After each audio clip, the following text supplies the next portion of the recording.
puisse avoir des rencontres en présentiel. Maintenant, on va innover un peu. Il est temps d'avoir quand même un lien avec les gens qui, à la période de questions, pourront poser des questions et qui seront mieux informés de par l'écoute l'écoute de ce conseil municipal.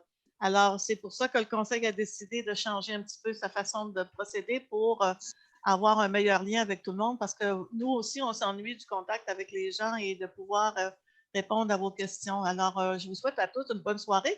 Pour commencer, je vais demander à Gilles de vous expliquer comment on va procéder. Donc, merci, Mme Simard. Effectivement, là, je vais faire ça rapidement. On va vous afficher au fur et à mesure de la rencontre s'il y a des documents nécessaires ou s'il y a un ordre du jour à suivre. Donc, donnez-moi 30 secondes, je vais admettre une autre personne. Donc, idéalement, pour s'assurer d'avoir une connexion optimale, vous allez être sur mute et vous allez être sur… on va vous demander aussi de ne pas mettre votre caméra lors de la séance du conseil. Pour ceux qui sont moins habitués, la période de questions se trouve à la toute fin. Là. On ne vous oubliera pas. Vous allez le voir là, dans l'élaboration de l'ordre du jour. Donc, si vous avez des questions sur les différents points, vous les prenez en note. Puis après ça, il va y avoir une période allouée. Lors de la période allouée, si je me permets, on va se faire un petit test. Vous allez avoir là, en bas à droite, vous voyez probablement l'image que j'ai partagée. En bas à droite, il y a une icône qui s'appelle Réaction et vous pouvez lever la main là, dans le fond. Donc, si vous cliquez Raise Hand ou je sais, moi aussi, j'ai une version en anglais, je ne sais pas quand ça doit être lever la main ou quelque chose comme ça. Moi, je vais avoir l'ordre des questions puis on va vous attribuer la parole. Puis comme on est un petit groupe, n'hésitez pas s'il y a des problèmes. On laissera un moment à la fin où on pourra libérer les micros. Puis si vous voulez vous connecter pour poser votre question, il n'y aura pas de problème. Dans le fond, là, on n'a pas de doute que ça va se faire dans l'ordre. S'il vous plaît, je vous demandais, là, comme j'ai demandé aux autres, j'ai une autre personne qui vient de se connecter, M. Stéphane. J'aimerais ça, si vous êtes capable, sinon dites-le moi. On marquerait les noms complets des gens, dans le fond, là, pour être certain là, que tout le monde sache qui est là. Monsieur Stéphane, je ne sais pas si vous êtes capable ou si vous voulez me mentionner votre nom pour que je le rajoute.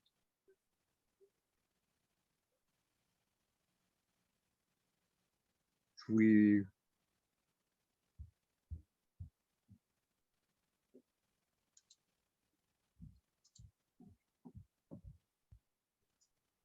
On y va, Gilles? Oui, on va y aller. Dans le fond, je vais fermer ça et je vais vous partager l'écran avec l'ordre du jour du conseil. Donc, on va… l'ordre du jour du conseil, excusez-moi, je vais revenir au début. Madame Simard, la parole est à vous. Merci. Alors, on y va bien sûr avec l'ouverture de l'Assemblée. Vous avez au point 1 l'ordre du jour, qui est l'adoption de l'ordre du jour de l'Assemblée ordinaire du Conseil municipal de Saint-Urbain, qui s'est tenue qui se tient le lundi 8 mars 2021 à 19h30 par vidéoconférence. Vous avez en deux procès-verbal, en 2.1, l'adoption du procès-verbal de l'Assemblée extraordinaire du Conseil municipal de Saint-Urbain, qui s'est tenue le mardi 2 février 2021 à 18h par vidéoconférence. Vous avez en 2.2 l'adoption du procès-verbal de l'Assemblée ordinaire du Conseil municipal de Saint-Urbain qui s'est tenu le lundi 8 février 2021 à 19h30 par vidéoconférence. Au point 3, à la trésorerie, vous avez en 3.1 la résolution du Conseil municipal pour approuver les comptes à payer du mois de février au montant de 80 046,75 et 24 731,99 en salaire. En 3.2, l'acceptation de la programmation partielle dans le cadre du programme de la taxe sur l'essence et de la contribution du Québec TEC 2019-2023. En voirie et infrastructure, au point 4.1, résolution municipale attestant que les compensations distribuées pour l'entretien courant et préventif des routes locales ont été utilisées conformément. Excuse-moi, là, j'en ai manqué un bout, Gilles. Conformément aux objectifs du programme d'aide à la voirie locale, le volet entretien des routes locales, PAVL et VARL. En 4.2, l'acceptation de la soumission de la construction Saint-Gelais incorporée au montant de 49 300 $ plus taxes pour les travaux d'installation du débitmètre de la rue Saint-Jean. Vous avez en 4.3 l'acceptation de la soumission de solutions d'eau X Xylem au montant de 47 986,07 plus taxes pour l'achat de 2 pompes dans le projet de réfection de la station de pompage subventionnée par la TEC 2019-2023. Au point 5, incendie et sécurité publique. 5.1, aucun point à l'ordre du jour. En 6, en urbanisme, 6.1, parc industriel, la vente du terrain numéro 15 du lot 6 272 784 dans le parc industriel à M. André-Marie Simard. Vous avez en 6.2, dans le boisé du séminaire de la phase 2, la vente du terrain numéro 20, numéro de lot 6 391 195 à M. Serge Chevary. Vous avez en 6.3, boisé du séminaire phase 2, la vente du terrain 21, numéro de lot 6 391 194 à Mme Geneviève Rioux. Vous avez en 7, loisirs et culture, en 7.1, demande d'aide financière à la MRC pour un montant de 10 000 dans le Fonds Région Ruralité 2021 pour l'amélioration, le développement et les infrastructures de loisirs. En 7.2, une demande d'autorisation de passage et d'affichage temporaire pour le Grand Prix cycliste et le Gran Fondo de Charlevoix qui se tiendra le 13 juin 2021. Vous avez en 8, résolution à caractère général 8.1, qui est l'adoption de la politique de conduite de véhicules. En 8.2, l'adoption de la politique d'assignation temporaire. Vous avez en 8.3 le renouvellement du contrat des assurances collectives avec la Great West du 01-03-2021 au 31-03-2022. En 9, avis de motion. En 9.1, avis de motion dans le but d'adopter le règlement numéro 361 concernant un emprunt pour l'acquisition des terrains et le début des travaux dans le projet d'agrandissement du parc industriel. En 9.2, l'avis de motion dans le but d'adopter le règlement numéro 362 relatif à l'obligation d'installer des compteurs d'eau dans les nouvelles constructions. En 9.3, l'avis de motion dans le but d'adopter le règlement numéro 360-1 modifiant le règlement sur les usages conditionnels pour permettre l'hébergement touristique sur le chemin des mines. En 10, règlement 10.1, la fin des procédures pour l'adoption du projet de règlement numéro 360 afin de modifier le règlement de zonage 151 afin de permettre l'hébergement touristique dans la zone AF6. En 10.2, l'adoption du premier projet de règlement numéro 360-1 afin de modifier le règlement sur les usages conditionnels pour permettre l'hébergement touristique sur le chemin des mines. En 10.2, c'était quoi? 10.2, c'est ça? Adoption, 10.1, 10.2. L'adoption du projet dans le but d'adopter le règlement 361 concernant un emprunt pour l'acquisition du terrain et le début des travaux dans le projet d'agrandissement du parc industriel. En 10.3, l'adoption du projet de règlement dans le but d'adopter le règlement numéro 362 relatif à l'obligation d'installer des compteurs d'eau dans les nouvelles constructions. En 11, correspondance, 11.1. En 11.2, affaires nouvelles, bénévoles, remerciements aux bénévoles de la bibliothèque municipale. Vous avez en 11.3 les représentations des membres du conseil. En 11.5, période de questions. Alors, c'est à ce moment-là que vous pourrez poser vos questions. Et en 11.6, levée de l'Assemblée. Alors, je prendrai une proposition, s'il vous plaît, pour accepter l'ordre du jour. Madame Lynne Tremblay. Merci. Vous avez donc en 2 le procès-verbal, en 2.1, l'adoption du procès-verbal de l'Assemblée extraordinaire du Conseil municipal de Saint-Urbain, qui s'est tenue le 2 février dernier à 18 h par vidéoconférence.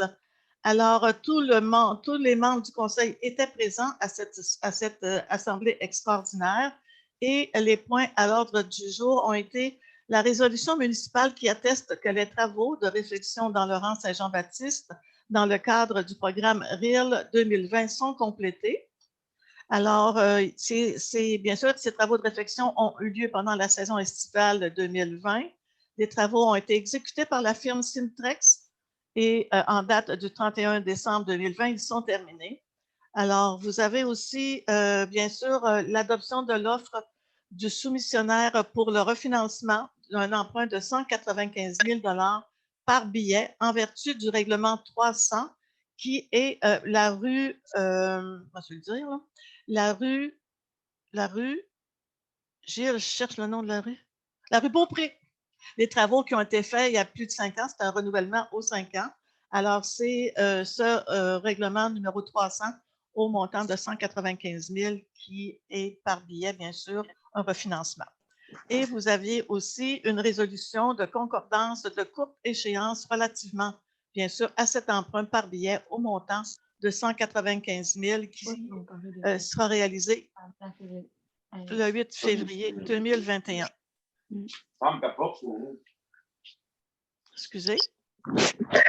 Et vous avez le dernier point à l'ordre du jour qui est la participation de la municipalité de Saint-Urbain à la demande collective coordonnée par la MRC de Charlevoix pour la mise en œuvre des plans d'action MADA en faveur des aînés.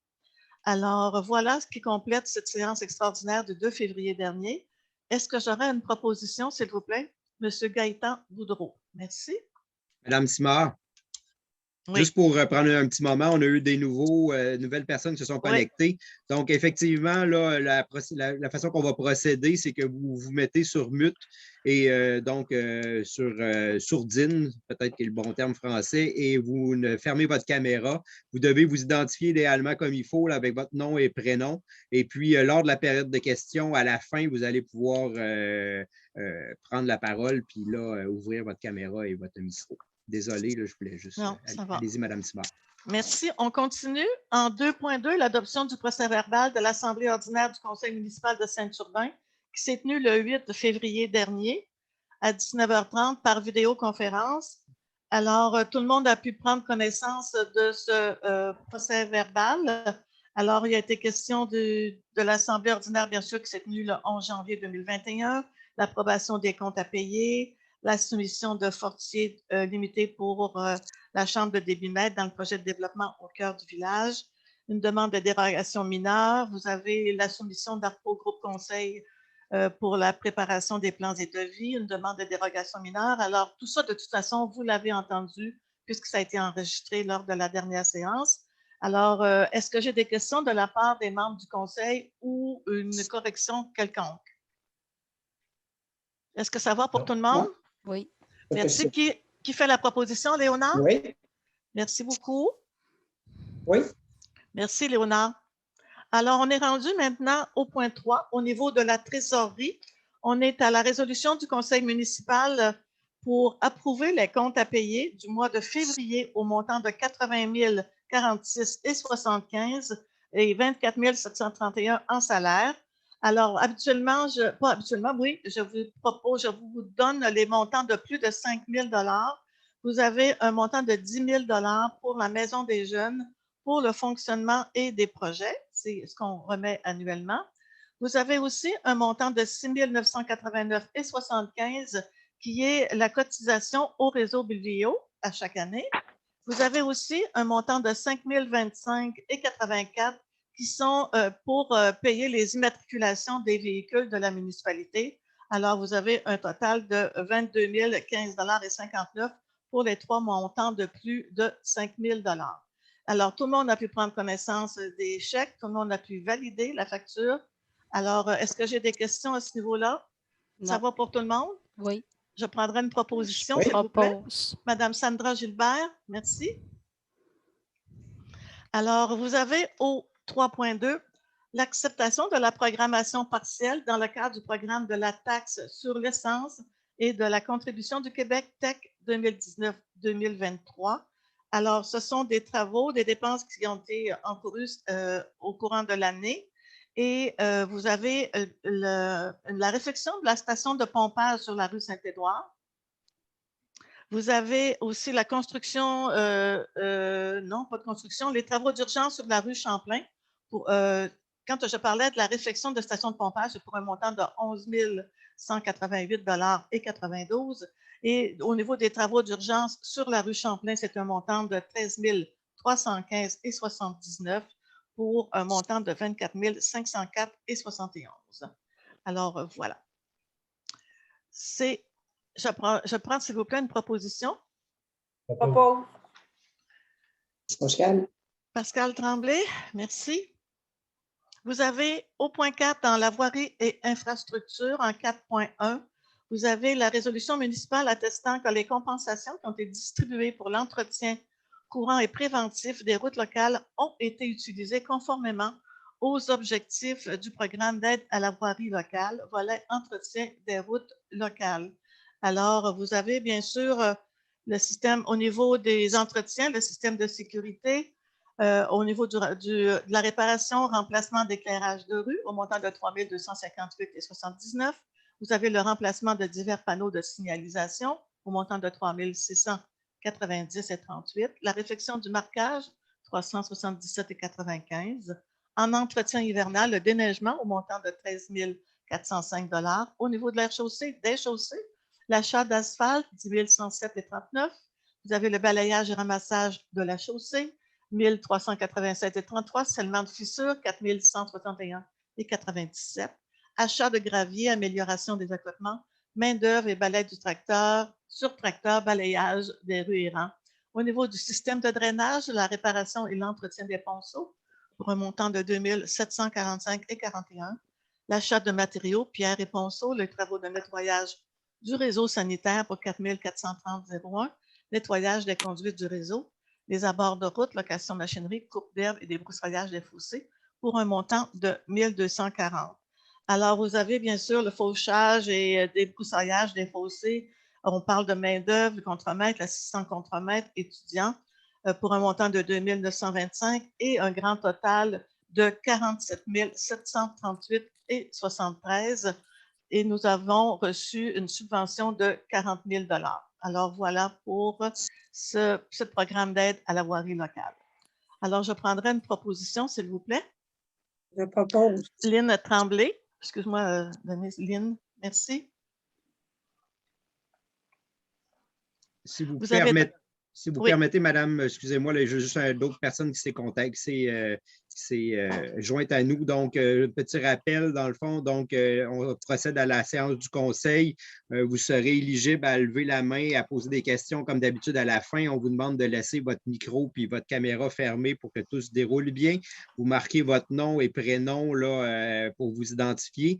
Puis, je profite aussi là, parce que je voulais, juste pour vous signifier, la séance est enregistrée parce que selon la loi avec les normes COVID, comme on fait nos séances à huis clos, mais là, ce n'est pas tout à fait à huis clos, c'est un mode où il y a une certaine ouverture et on doit les diffuser sur Internet après. Donc, c'est pour ça que c'est enregistré, dans le fond. C'est la raison. Je vous laisse aller, Mme Simard. Parfait. Alors, on est maintenant rendu à l'acceptation de la soumission de l'Inconstruction Saint-Gelais incorporée au montant de 49 360 $ plus taxes pour les travaux d'installation du débitmètre de la rue Saint-Jean. Alors, c'est la firme qui a soumissionné le plus bas, où nous avions, je cherche mes soumissionnaires, là. Je pense que je cherche mon petit document. Nous avions quand même 3 soumissionnaires. Je m'excuse, comme si je ne l'avais pas, je ne le trouve pas là. Mais nous avions les Constructions Saint-Gelais, nous avions les entreprises Jacques Dufour, nous avions MP, nous avions. Ils étaient 4 soumissionnaires, Gilles. C'est bien ça? Parce que j'avais mon petit document, je pensais que je l'avais proche, là. Je le cherche encore. On en avait 5. 5, excusez-moi. Il y avait Aurel Harvey aussi. Fernand Harvey. Excusez-moi, c'était M. Fernand Harvey. Alors, mais le plus bas soumissionnaire était les Constructions Saint-Gelais. Alors, cette installation-là de débitmètre sera faite au coin de la rue, de notre nouvelle rue, du développement résidentiel de chez Jean-Jacques Etcheverry-Garay. Alors, voilà. Est-ce que j'ai une proposition, M. Gaëtan Boudreau? Ça va pour tout le monde? Si vous me permettez, Mme Simard, oui, juste pour préciser, dans le fond, on avait été sur invitation.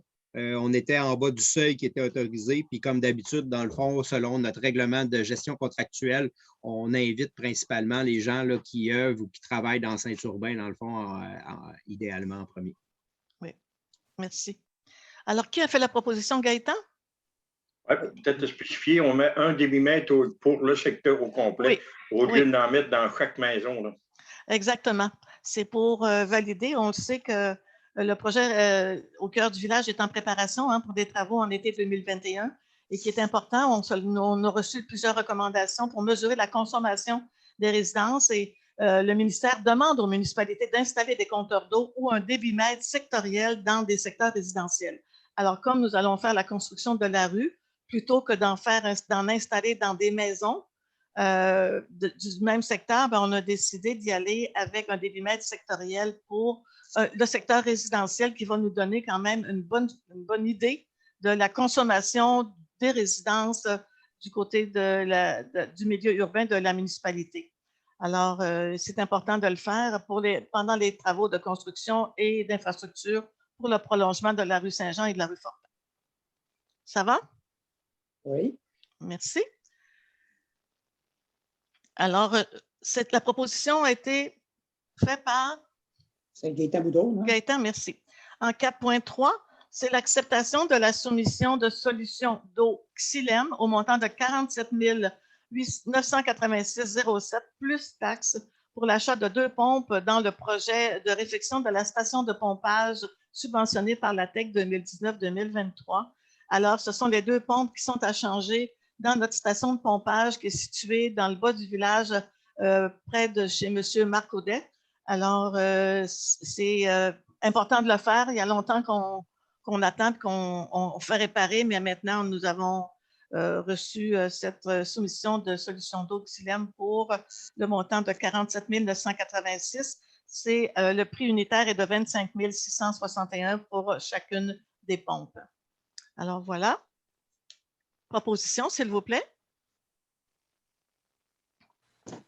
Qui propose? Monsieur Léonard, merci. Oui, oui.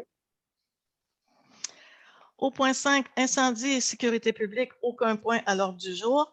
Vous avez donc en urbanisme, toujours en 6.1 dans le parc industriel, qui est la vente du terrain numéro 15, le numéro de lot 6 272 784 dans le parc industriel à M.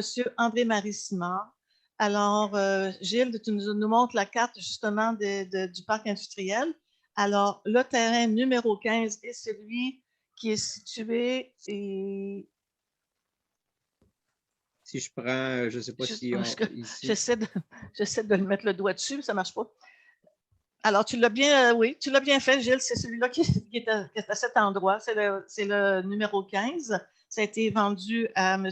André-Marie Simard au montant de 31 209,99 $.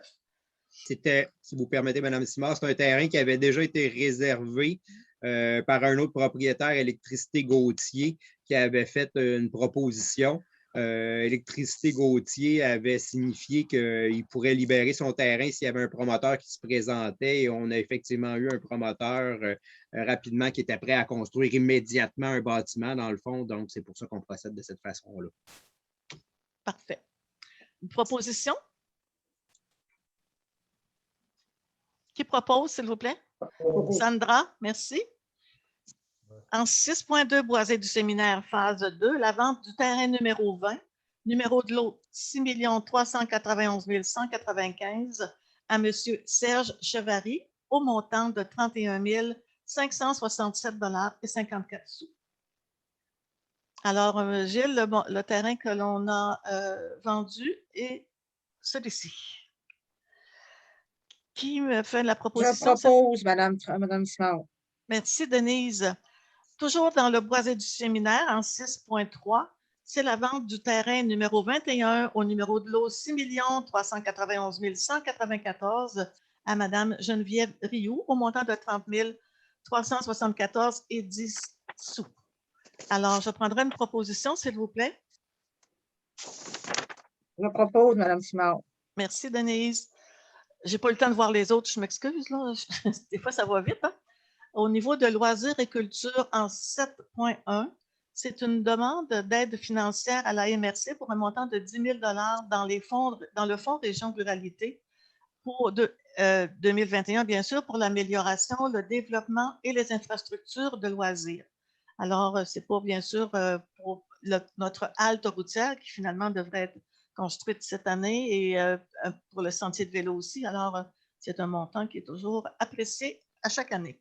Qui m'en fait la proposition, s'il vous plaît? Je propose. J'ai vraiment pas compris c'est qui Qui s'est proposé le premier? Je m'excuse. Pascal?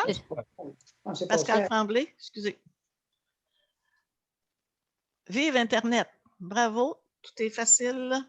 On y va maintenant en 7.2, une demande d'autorisation de passage et d'affichage temporaire pour le Grand Prix cycliste et le Gran Fondo de Charlevoix qui se tiendra le 13 juin 2021. Le Gran Fondo, ce n'est pas notre compétition du Green Giro qui a lieu en août. C'est vraiment autre chose là, avec Vélo Charlevoix. Alors, je prendrai une proposition, s'il vous plaît. Monsieur Gaëtan Boudreau, merci.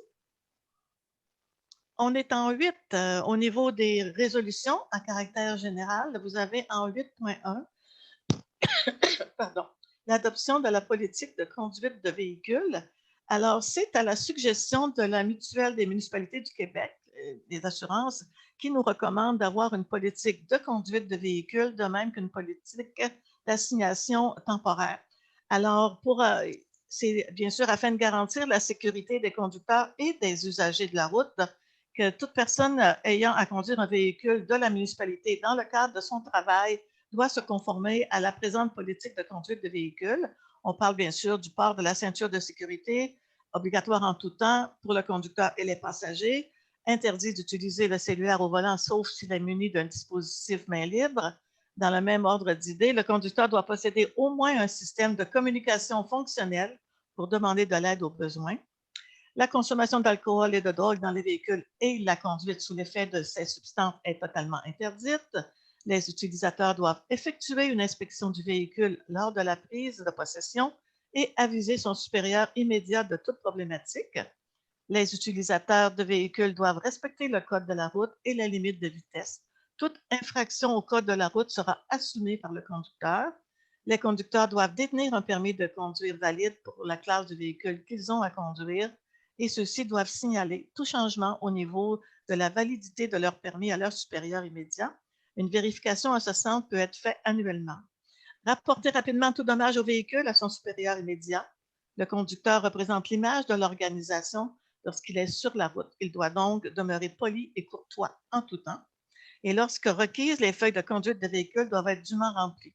Il est laissé à la discrétion des travailleurs de prendre la route en fonction des conditions météorologiques, sauf lorsqu'ils doivent assurer le service de déneigement.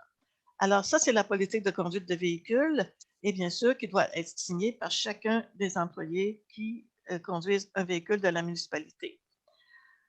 Alors, une proposition, s'il vous plaît? Lynn, merci.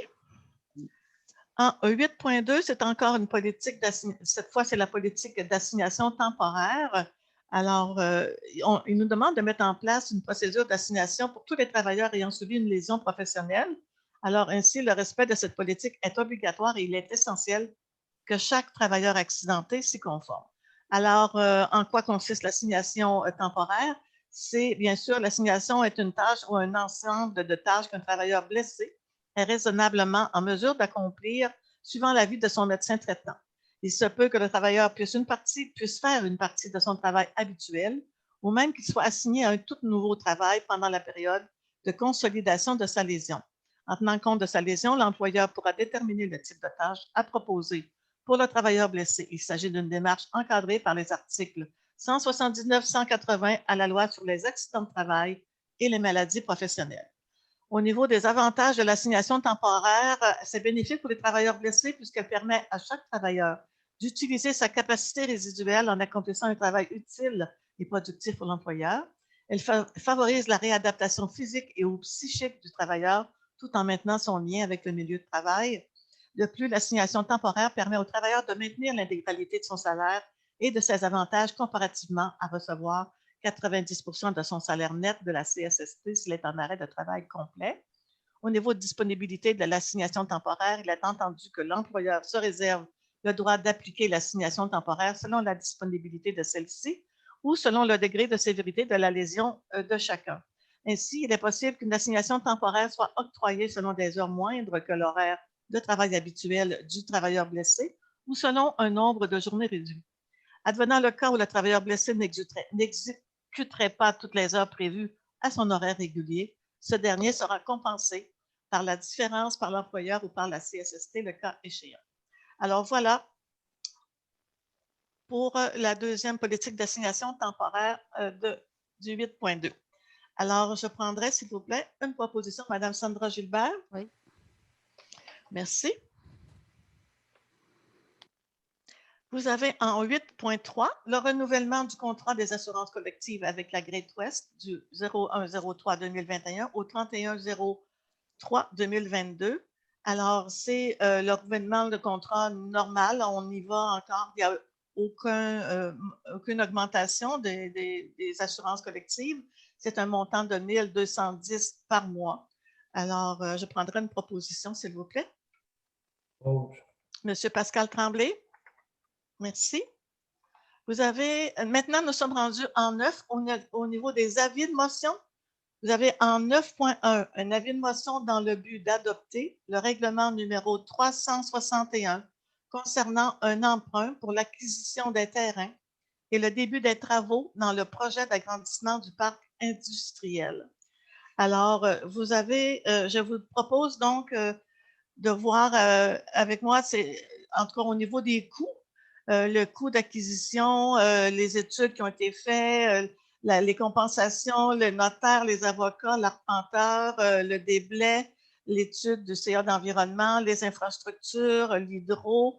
Alors, pour un sommaire partiel de 1 579 445 et on ajoute là-dessus, bien sûr, les frais de financement pour un montant de 900 000 $, ce qui fait un total des coûts de 2 500 000 $ en règlement d'emprunt qui sera donné à l'ensemble de la population.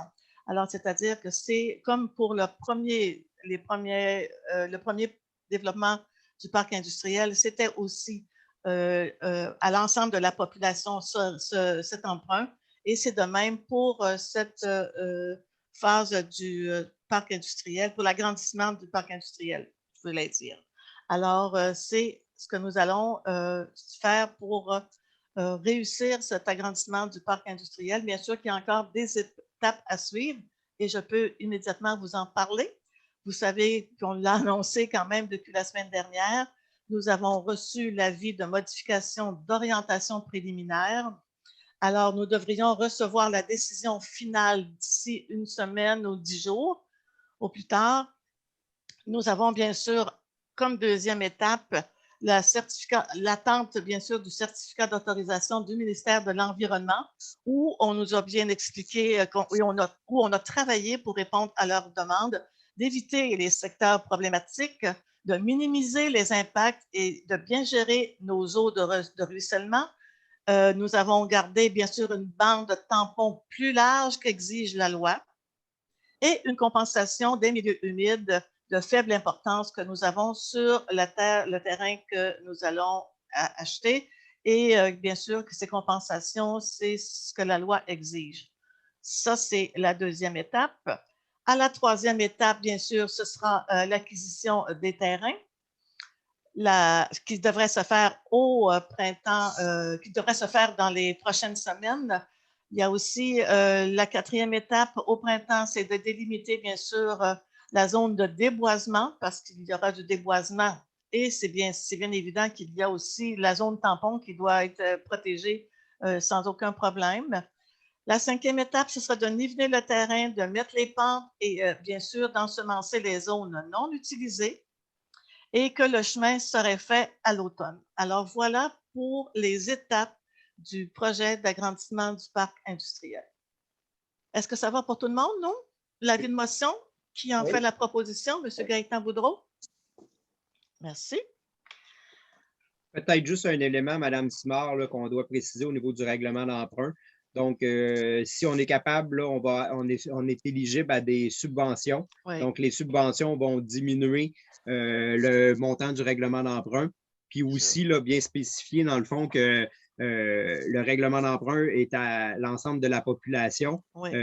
Sauf que toutefois, là, la même façon qu'a fonctionné le premier parc industriel et la façon qu'on fonctionne dans chacun de nos développements domiciliaires, c'est que dans le fond, la vente de terrain et la construction d'immeubles est calculée pour que ça s'autofinance, dans le fond. Donc, effectivement, là, il ne devrait pas y avoir d'impact sur les taxes des contribuables ou seulement à certaines années, s'il n'y a pas eu de vente ces années-là. Mais comme dans le premier parc, ça s'est autofinancé, comme dans le développement domiciliaire aussi. Merci, Gilles. J'avais oublié de le mentionner, ce qui est très important. L'autofinancement, c'est ce que ça s'est fait dans le premier parc industriel et bien sûr qu'on en est bien fiers et c'est bien sûr ce qu'on souhaite réaliser avec l'agrandissement du parc industriel. Merci. Est-ce que j'ai pris? Oui, c'est Gaëtan qui m'a fait l'avis de motion. Merci. Alors, le premier en 9.1. Donc, on est maintenant en 9.2, qui est l'avis de motion dans le but d'adopter le règlement numéro 362 relatif à l'obligation d'installer des compteurs d'eau dans les nouvelles constructions. Alors, c'est ce qu'on veut se donner comme règlement. C'est que dorénavant, pour toute construction neuve, que ce soit résidentielle ou commerciale, ils auront l'obligation d'installer un compteur d'eau. Comme nous l'a souvent expliqué Gilles, c'est que c'est beaucoup plus facile pendant la construction d'installer un compteur d'eau que lorsque c'est fait puis qu'il y a des modifications à apporter et tout. Au niveau des coûts aussi, je pense que ça vaut la peine. Alors, c'est cet avis de motion qui est présenté ce soir et je prendrai, s'il vous plaît, une proposition. Monsieur Léonard Bouchard, merci. Madame Simard, si vous me permettez également, juste petite précision, on parle bien des bâtiments sur le périmètre urbain desservis par le service d'aqueduc de la municipalité. Et puis, l'autre élément, c'est que dans le fond, on parle de tous les nouvelles constructions, mais systématiquement, là, dans le cadre de notre façon de fonctionner, tous les commerces et industries doivent obligatoirement, s'ils ne l'ont pas déjà fait, sont en processus d'avoir, ils ont tous des compteurs d'eau. Et nous, comme on est vraiment là, sur le seuil là, demandé par le gouvernement, là, on est pratiquement là, quelques litres par personne par jour là, au-dessus du seuil. C'est pour ça qu'on n'est pas vraiment obligatoire d'avoir des échantillons de compteurs d'eau. C'est pour ça que dans le fond, qu'on veut anticiper l'avenir en disant ben, les nouvelles constructions en auront immédiatement un. Et comme vous avez vu dans le règlement qu'on a passé, là, le projet qu'on a passé, là, les subventions, pas les subventions, mais les contrat qu'on a donné, ben, on va en mettre un débitmètre sectoriel seulement. Là, dans tout ça. Parfait. Ça va? Est-ce que j'ai pris la proposition? C'est moi, Léonard. Léonard, merci. En 9.3, l'avis de motion dans le but d'adopter le règlement numéro 360-1 qui modifie le règlement sur les usages conditionnels pour permettre l'hébergement touristique sur le chemin des mines. Alors, c'est cet avis de motion qu'on vous présente ce soir. C'est pour nous permettre de mieux contrôler, bien sûr, les hébergements touristiques. On sait que c'est problématique à plusieurs municipalités. Alors, nous croyons, et après avoir discuté avec le conseil, qu'il serait plus pertinent pour nous d'y aller par les usages conditionnels où nous avons une meilleure latitude plutôt qu'un règlement, une modification de règlement de zonage. Alors, c'est pourquoi on vous propose cet avis de motion-là et bien sûr du premier projet de règlement qui va suivre tout à l'heure. Alors, est-ce que j'ai une proposition? Je propose, Mme Simard. Merci, Denise. Au niveau règlement, on y va maintenant en 10.1 avec la fin des procédures pour l'adoption du projet de règlement numéro 360 afin de modifier le règlement du zonage 151 afin de permettre l'hébergement touristique dans la zone AF6. Alors, ça revient à ce que je viens de vous dire en 9.3 avec l'avis de motion, c'est qu'on annule cette procédure de projet de règlement pour modifier le règlement de zonage et on y va plutôt, nous, avec le règlement sur les usages conditionnels.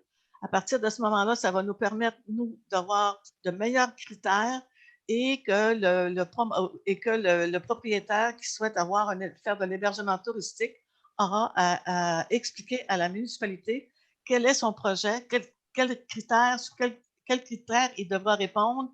Et aussi, pour nous, bien, on aura une meilleure latitude au niveau du comité consultatif aussi qui sera rencontré à ce sujet-là. Alors, je pense que c'est pour nous la meilleure façon de contrôler l'hébergement touristique dans la municipalité. Et là, on parle de 3 terrains ou 3 maisons ou 3 chalets qui seraient intéressés dans cette zone-là que l'on pourrait autoriser. Alors, c'est ce qui nous amène à mettre fin à cette procédure d'adoption du projet de règlement 360. si vous permettez, juste pour compléter, dans le fond, effectivement, suite aux représentations qui ont été faites, là, il y a toujours été les représentations qui ont été faites aux acheteurs. On a de plus en plus là, qui participent même à la rencontre ce soir, dans le fond, qui allait être possible. Nous, on avait modifié, là, démarré le processus de modification réglementaire.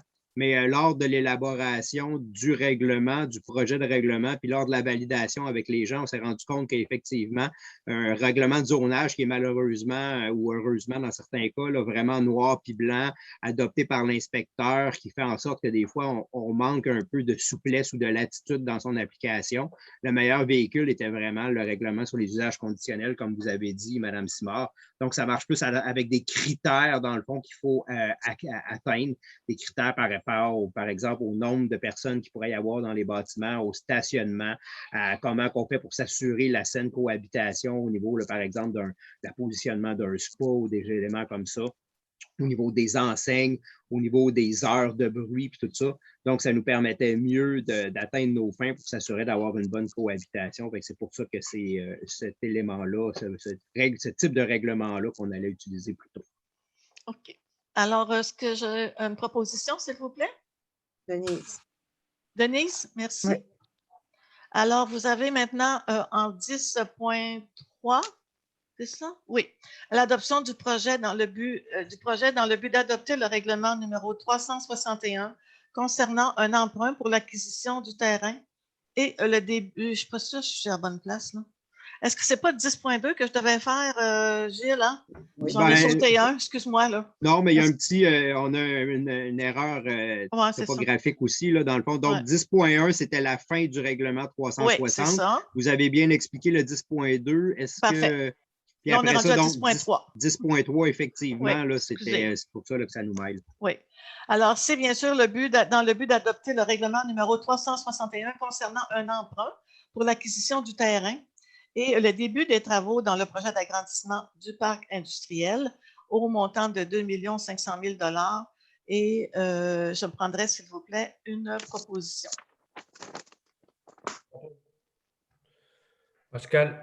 Gaëtan, excuse-moi, Pascal, Gaëtan avait levé la main. C'est qui l'avis de motion? Ça, c'est non, l'avis de motion, c'est. Ah oui, c'était qui l'avis de motion? C'est moi. Gaëtan, parfait, excusez-moi. Gaëtan. Merci. Merci, Lynn. En 10.4, l'adoption du projet de règlement dans le but d'adopter le règlement numéro 362 relatif à l'obligation d'installer des compteurs d'eau dans les nouvelles constructions. On en a parlé à l'avis de motion. Alors, c'était, je pense, bien clair. Et voilà, j'ai besoin d'une proposition. Le même qui a présenté l'avis de motion, c'était… Léonard. Léonard? Oui. Alors, Léonard, tu nous proposes le projet de règlement? Oui. Merci.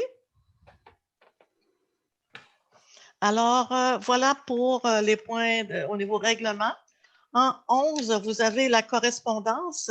Alors, dans la correspondance, ce soir, nous avons la Fondation de l'hôpital de Baie-Saint-Paul qui nous envoie une lettre de remerciement pour le don de 100 $ pour la marche prévue le 12 juin prochain.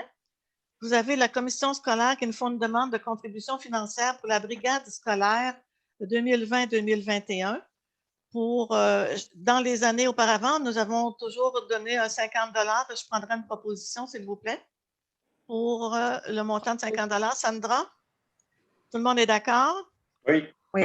Alors, merci. Nous avons aussi reçu une demande de la part du Centre d'études collégiales en Charlevoix pour le gala réussite qui se tiendra encore cette année par visioconférence, je pense, à moins qu'il y ait de beaux changements à venir.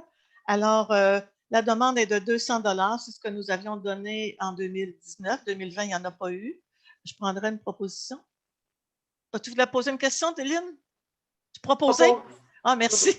Je n'étais pas certaine. Alors, merci, Lynn, pour cette proposition. Excusez-moi. Alors, c'est tout pour la correspondance. Dans les affaires nouvelles, je laisserai la parole à Mme Sandra Gilbert en lien avec nos merveilleux bénévoles à la bibliothèque au Jardin des Mots.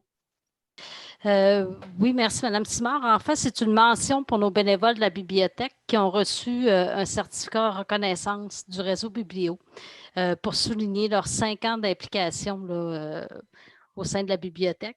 Donc, les bénévoles qui ont reçu un certificat sont Mme Monique Fortin, qui est responsable de la bibliothèque, Mme Marie-Claude Simard, Mme Lynne Simard, Mme Nathalie Lajoie, Mme Chantal Boily, Mme Sarah Bouchard et Mme Chantal Bouchard. Donc, un gros merci là, pour les nombreuses heures consacrées là, pour la bibliothèque.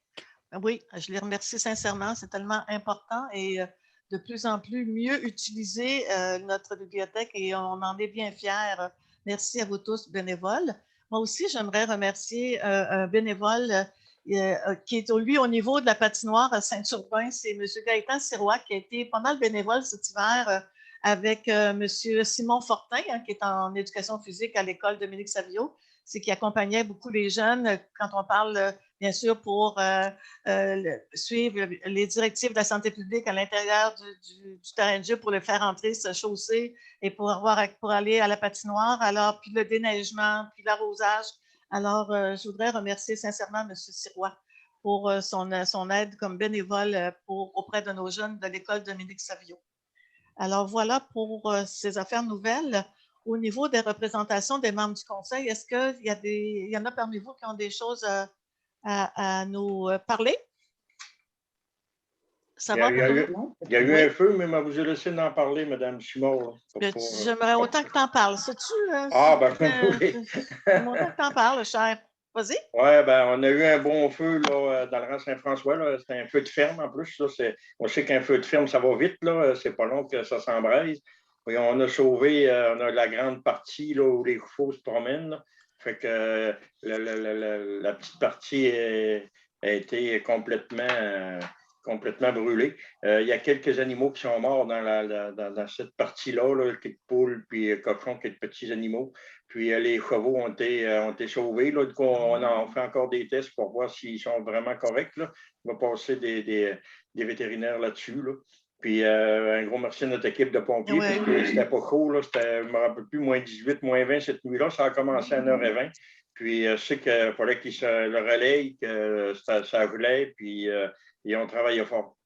C'était des conditions difficiles pour les services incendies de la municipalité et de Baie-Saint-Paul aussi. Alors, mais ça a quand même très bien noté. Pour leur intervention, bravo. Merci beaucoup. Alors, est-ce que j'ai d'autres personnes qui ont d'autres choses à parler? Pascal, avais-tu quelque chose, toi? Ça va. Ça va, Léonard, non plus? Écoutez, on n'a tellement pas de réunions puis de rencontres de comités quelconques, alors c'est difficile d'avoir du nouveau. Denise, avais-tu quelque chose, toi? Non, ça va. OK, moi, j'aurais deux petits sujets à vous parler avant qu'on en arrive à la période de questions. C'est qu'on a, au niveau de la MRC, les municipalités, je me suis occupée de souligner la journée de commémoration, j'ai eu de la misère, ça fait une semaine à dire ce mot-là, nationale en mémoire des victimes de la COVID-19. On nous avait demandé dans chacune des municipalités de faire une activité ou d'installer un mémorial extérieur. Alors, comme je pensais que c'était un peu compliqué, j'ai rencontré l'abbé Gilles Laflamme il y a une dizaine de jours. Alors, avec bien sûr le partenariat, puis on l'a inscrit quand même sur la page de la MRC, vous l'avez aussi sur la page de la municipalité, je l'ai mis sur ma page Facebook. Nous allons bien sûr souligner cette commémoration-là en mémoire des victimes de la COVID-19 ce jeudi 11 mars. Vous avez bien sûr à 9h le matin la messe célébrée à l'église de Baie-Saint-Paul et présentée en direct sur les ondes de TVCO. Il y a après ça va à midi pour la cérémonie commémorative à l'Hôtel du Parlement. Ça, c'est à la télévision, bien sûr. Vous avez aussi le mot du premier ministre du Québec. Vous avez une minute de silence à 13h afin d'honorer la mémoire des victimes. Et à 13h02, c'est la volée de cloche dans toutes les paroisses de la MRC de Charlevoix. Vous avez bien sûr l'abbé Gilles Laflamme, curé de la paroisse Saint-François d'Assise, qui suggère en lieu et place d'un mémorial extérieur que les citoyens allument une chandelle ou un lampion à l'intérieur des demeures afin de se recueillir et de prier d'une façon toute spéciale en ayant bien sûr une pensée pour les victimes de la COVID-19. Alors, je le remercie, l'abbé Laflamme, il a été très coopératif là-dessus. Alors, c'est ce qu'on vous propose pour jeudi à la mémoire de ces victimes et de leurs familles, bien sûr. D'autre part, sur un autre dossier, je voulais vous faire part d'une initiative que j'ai prise en lien avec un article que j'ai vu récemment où je parle bien sûr de la vaccination pour la COVID-19. C'est en lien avec les personnes qui sont atteintes de cancer et qui doivent être confinées à la maison ou qui suivent des traitements afin qu'ils puissent recevoir le plus tôt possible la vaccination pour la COVID-19, puisque ce sont des personnes vulnérables. On en est rendu maintenant à la deuxième vague de vaccination qui est débutée. Et on a dans nos milieux, un peu partout, il y en a tellement de gens qui vivent avec le cancer, qui doivent suivre des traitements et dont l'oncologue et l'hématologue lui recommandent fortement de se faire vacciner. Mais si vous n'êtes pas dans la bonne catégorie d'âge, encore aujourd'hui, vous ne pouvez pas être vacciné pour le cancer. J'ai pris des informations partout. Alors, vendredi dernier, lors de notre rencontre des préfets et directions de la capitale nationale de la santé publique, j'ai expliqué que je me lançais dans cette initiative-là de sensibilisation à notre ministre de la Santé en lui faisant parvenir une lettre avec plein d'appuis. Et c'est à partir d'une lettre qui a été envoyée par l'Association des médecins oncologues et hématologues du Québec au ministre de la Santé pour le prier de revoir ses directives en lien avec la vaccination pour les personnes qui sont atteintes du cancer, puisque ce sont des personnes vulnérables et qui sont à risque d'attraper la COVID. Alors, c'est là-dessus que je travaille et j'ai demandé, bien sûr, à la municipalité leur appui et je vais le faire pour les autres municipalités de la MRC. Je vais le faire pour d'autres MRC aussi. Et vendredi prochain, je vais reparler, bien sûr, encore avec la santé publique. Je pense que c'est important de se préoccuper de ces gens-là qui vivent déjà assez d'anxiété et de stress liés à cette maladie, liée au cancer. Alors, voilà pour mes représentations. Et maintenant, nous sommes rendus à la période de questions. Alors, Monsieur Gagnon, on procède comment? Est-ce que tu as déjà reçu des questions? Non, il n'y a pas personne qui a levé la main encore. Vous pouvez aussi là, juste ouvrir votre caméra et signifier là, votre intention ou ouvrir votre micro. On va essayer qu'il n'y ait pas de cacophonie. Est-ce qu'il y a des gens qui avaient des questions? Même dans le clavardage, on pouvait écrire quelque chose. On va laisser quelques petites minutes. Monsieur Benoît Bouchard. Non, je n'ai pas de questions. Je vous écoute, puis c'est apprécié de vous entendre. Bon, merci. On va continuer comme ça. On a tellement hâte de pouvoir le faire en présence, nos rencontres, mais quand même. En attendant, je pense que les gens peuvent apprécier ça. Puis quand on a des dossiers importants aussi, peut-être aussi qu'on pourra faire de cette façon-là des présentations.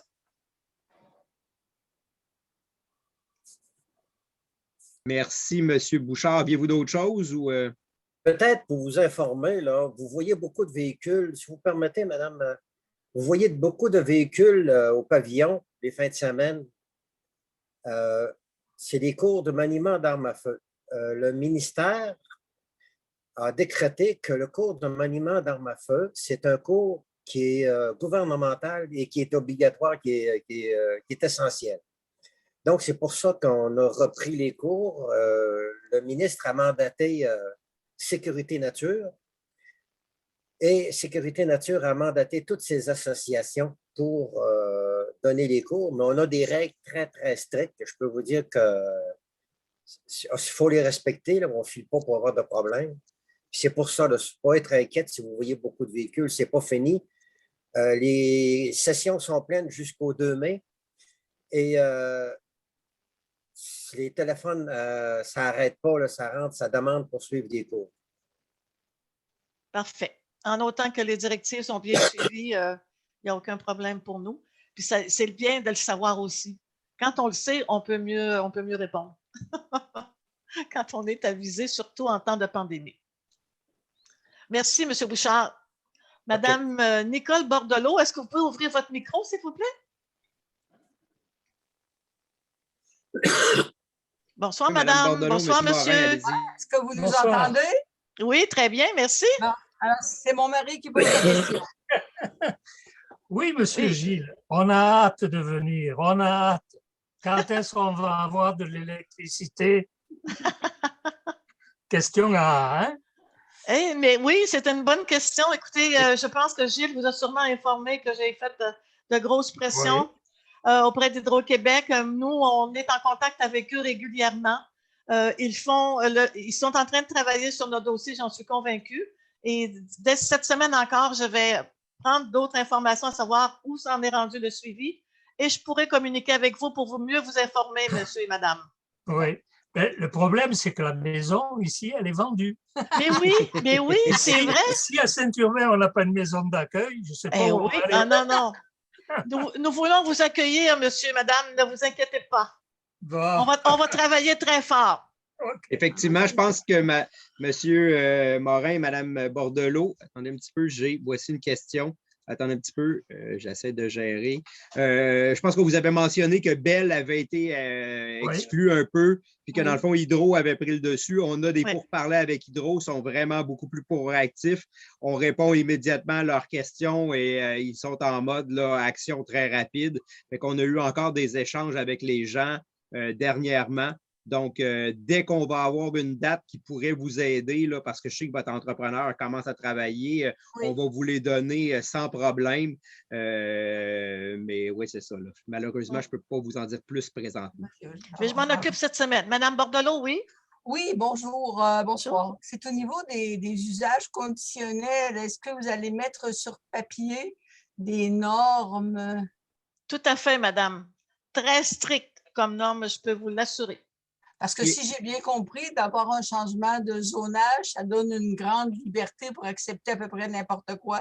Non, ça ne sera pas comme ça. Là, c'est un usage complémentaire. C'est ça, Gilles? Hein? Ce n'est pas la même chose. Conditionnel. C'est ça. Des usages conditionnels. Oui, c'est ça. Effectivement, c'est un usage, on utilise le règlement sur les usages conditionnels au lieu du règlement de zonage, mais c'est une technicalité assez administrative ou urbanistique, dans le fond. Mais comme vous dites aussi, il y a un autre élément, c'est que nous, on mise vraiment sur que c'est un usage complémentaire, dans le fond. Donc, ce n'est pas comme on a toujours fait les représentations là, auprès des gens, que dans le fond, les gens n'achetaient pas un immeuble dans le développement domiciliaire pour faire purement et simplement de la location touristique et de l'hébergement touristique. Donc, c'est des gens qui vont l'utiliser. Puis, dans le fond, ça veut dire que c'est des gens qui, c'est dans leur maison, dans leur ménage que vont venir habiter de façon sporadique des occupants là, pour de l'hébergement, dans le fond. Et effectivement, on est à l'étape du projet de développement, dans le fond, du projet de règlement, vu qu'on a changé là, de moteur. Puis, le document va être officiel et disponible pour que vous puissiez le consulter là, dès les prochaines étapes. Donc, j'avais une autre question, si je peux me permettre. Oui. Je pense que oui, puis on passera à justement d'autres intervenants, mais allez-y. C'est l'acquisition du terrain pour le parc industriel. Est-ce que ça donne 1 million d'intérêts? D'intérêt? Oui. Votre emprunt, il est de 2,5 millions? Oui, 2 millions, oui. C'est presque effectivement, là, nous, on a des taux préférentiels. Présentement, on est en bas du 2 % mais il faut se donner une petite marge de manœuvre là, pour être sécuritaire, dans le fond. Fait qu'on met du 4 % sur 25 ans. Et effectivement, là, ça fait pratiquement 900 000 d'intérêt, dans le fond, là, à payer. Fait que c'est pour ça aussi que, dans le fond, là, on y va, là, c'est la situation la pire, dans le fond, mais effectivement, à chaque fois qu'on a des programmes de subvention, ça va diminuer le montant du règlement d'emprunt. Et puis, je vois que j'ai une question, là, je vais y répondre aussi tantôt là, dans le chat. Là, je m'excuse, je ne l'ai pas oublié. Mais c'est ça, donc ça va diminuer notre règlement d'emprunt. Ce qui est important, c'est d'avoir l'autorisation gouvernementale pour emprunter, pour commencer nos travaux. Mais nous, depuis un certain nombre d'années, ce qu'on fait, c'est qu'on prend une marge de crédit temporaire, dans le fond, toute la durée des travaux pour ne pas emprunter trop pour rien. Les intérêts de la marge de crédit temporaire sont finançables. Et puis, lorsqu'on arrive à la fin, si, là, je vous dirais, le portrait le plus beau pour la municipalité, c'est effectivement là, le chemin des mines où on n'a même pas emprunté parce que ça s'est tellement vendu vite que, dans le fond, on l'a payé cash la première année. Là. Je ne suis pas sûr qu'il y a beaucoup de municipalités qui font ça. Mais effectivement, dans le fond, c'est un peu le modèle. Donc, on prend le règlement d'emprunt, la marge de crédit temporaire, tant et aussi longtemps qu'on n'a pas terminé les travaux. Puis après ça, on emprunte seulement le montant qu'on a besoin d'emprunter, effectivement. Ah, c'est bon. Merci. Ça nous fait plaisir. Puis je vous reviens cette semaine pour donner des nouvelles. Madame Simard, si vous me permettez, j'ai deux questions dans le chat, mais je ne sais pas si la première question, c'est Evelyne de TVCO. Est-ce que Evelyne, excusez-moi, je n'ai pas son nom de famille. Moi, j'ai Elisabeth. Elisabeth, oui, excusez, Excusez-moi. Elisabeth. Est-ce que vous Oui. voulez vous connecter puis poser votre question en direct? Là? Sinon, je vais la lire, là, mais je vous laisse le moment si vous voulez vous connecter vous-même pour. Lynn a déjà Ça répondu. Hein. pas de Elle a dit que son l'air. micro ne fonctionne pas. Donc, voici une question. Mon micro. OK, c'est bon, excusez, je n'avais même pas lu. Avec l'agrandissement du parc industriel, avez-vous dans vos plans un projet de construire des égouts, usines d'épuration des eaux? Actuellement, il appartient au propriétaire de payer pour une fosse septique. À long terme, vous croyez que c'est viable? Comment se fait la gestion des déchets? Merci.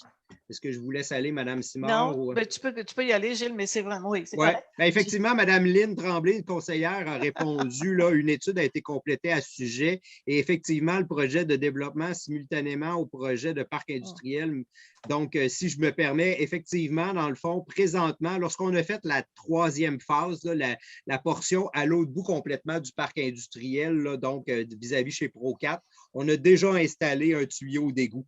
Donc, présentement, les gens, ce qu'ils font, c'est qu'ils ont des séparateurs d'huile et ont des systèmes, des fosses septiques individuelles dans leur bâtiment selon les normes provinciales. Dans le fond, nous, le but, puis ça a toujours été affiché, puis nos démarches ont commencé. C'est pour ça que vous avez vu là, dans le cadre de la... Puis excusez-moi, Mme Simard, vous pourrez compléter, là, je ne veux pas... Non, c'est correct. Mais c'est pour ça que vous avez vu là, lors de l'élaboration de notre conseil municipal, il y avait les modifications de notre station de pompage actuelle. Dans le fond, notre station de pompage actuelle qui est dans le milieu du village date de 25 ans. On savait que nos pompes étaient dues pour être changées. Mais là, avec l'étude qui a été faite, on sait qu'on a la capacité de desservir le bas du village au complet, le parc industriel, les viandes biologiques et l'Ain-Tremblay, qui sont les principaux enjeux présentement. Là, on doit leur donner ce service-là pour qu'ils puissent continuer à prendre leur expansion. Donc, l'étude nous prouve qu'on a la capacité dans nos étangs. On a déjà fait une demande dans le programme de la TEX, de la taxe sur l'essence. Donc, dans le fond, on a déjà nos argents de disponibles pour modifier. Vous l'avez vu, là, on a commencé à acheter les pompes pour modifier la station de pompage existante. On a déjà des démarches de fait pour l'acquisition d'un terrain pour installer une nouvelle station de pompage dans le bout de Chélin.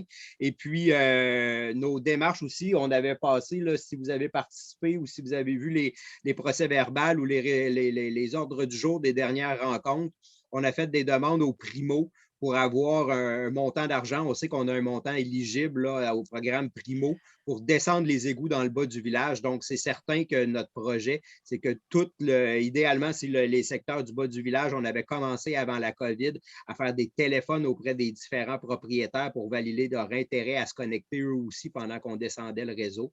Mais dans un projet à assez court terme, parce que je vous dirais que le principal élément le plus urgent, c'est vraiment les viandes biologiques et l'Ain-Tremblay qu'on doit desservir pour leur permettre de prendre l'expansion. Puis après ça, on va se connecter pour le reste du parc industriel. Madame Simard, je vous laisse aller si vous aviez d'autres choses. J'ai vraiment pas autre chose à rajouter. Monsieur Gagnon, tout a été dit à ce niveau-là. Merci. Est-ce que j'ai d'autres questions? Oui. Est-ce que Mme Elisabeth, merci beaucoup, donc ça devait répondre à sa question. Est-ce que vous avez est-ce qu'il y a d'autres gens qui voulaient poser des questions? Urbain vient d'enlever son micro, peut-être que M. Fortin. Allô, Urbain? Bonjour. Allô, Esther? Bonjour. Bonsoir. Alors, Gilles, les conseillers LPRS, c'est très intéressant la façon que c'est présenté présentement, parce qu'on a l'impression d'être à la réunion du conseil. Oh, que c'est le fun. Merci. J'espère que ça va continuer. On va continuer comme ça jusqu'à temps qu'on puisse être ensemble. Mais il y a aussi des personnes qui n'ont pas Internet ou qui n'ont même pas d'Internet, là, et puis qui veulent assister. On est habitué d'avoir beaucoup de monde en présentiel. On aime ça, le contact avec les gens aussi. Mais je pense qu'au moins de cette façon-là, les gens qui sont intéressés et qui ont Internet, on peut en faire quand même avoir, je pense, un beau contact et de pouvoir répondre à vos questions, puis que vous soyez informés de tout ce qui se passe dans la municipalité. Surtout. Oui. Merci beaucoup. Merci. Moi, je veux dire un mot merci à toutes les femmes. Oui, c'est la journée de la femme, bien sûr. Les femmes qui sont au conseil, merci beaucoup pour le beau travail que vous faites. Merci. Oui, merci, c'est gentil, Esther. Oui. Merci beaucoup, tout le monde. Est-ce que j'ai d'autres questions? Ça va? Mais ça nous a fait grand plaisir de pouvoir vous rencontrer. Merci, Madame Bordelot. Je suis bien contente de vous avoir vu pour une première fois. Bonsoir, monsieur. Je suis contente de vous avoir parlé au téléphone. Puis on se donne des nouvelles. Merci à tout le monde. Est-ce que je ne pense pas qu'il semblait... semblait... Ouais, Oui, je n'étais pas rendue là. Je suis toute contente de parler aux gens. Alors, on a Sinon, juste terminé. dernière précision avant, je vous laisse aller, Mme Simard. De toute façon, s'il y avait des questions ou des éléments, nous, on va diffuser l'Assemblée, puis vous pouvez utiliser nos courriels, Facebook, les différents médiums pour nous poser des questions par rapport à ça. Je me tais et je vous laisse aller, Mme Simard. Merci. Période de questions terminée. Alors, une proposition pour lever l'Assemblée? Léonard. Ben, Gaëtan, tu t'es gardé une petite gêne? C'est bon? Merci. Merci tout le monde. Merci. Bonne fin de soirée. À la prochaine. Bonne fin de soirée. Bonsoir. Ça me fait grand plaisir. Comment est-ce qu'on fait quitter? Merci, chers membres du conseil. Salut. Salut. Bye bye.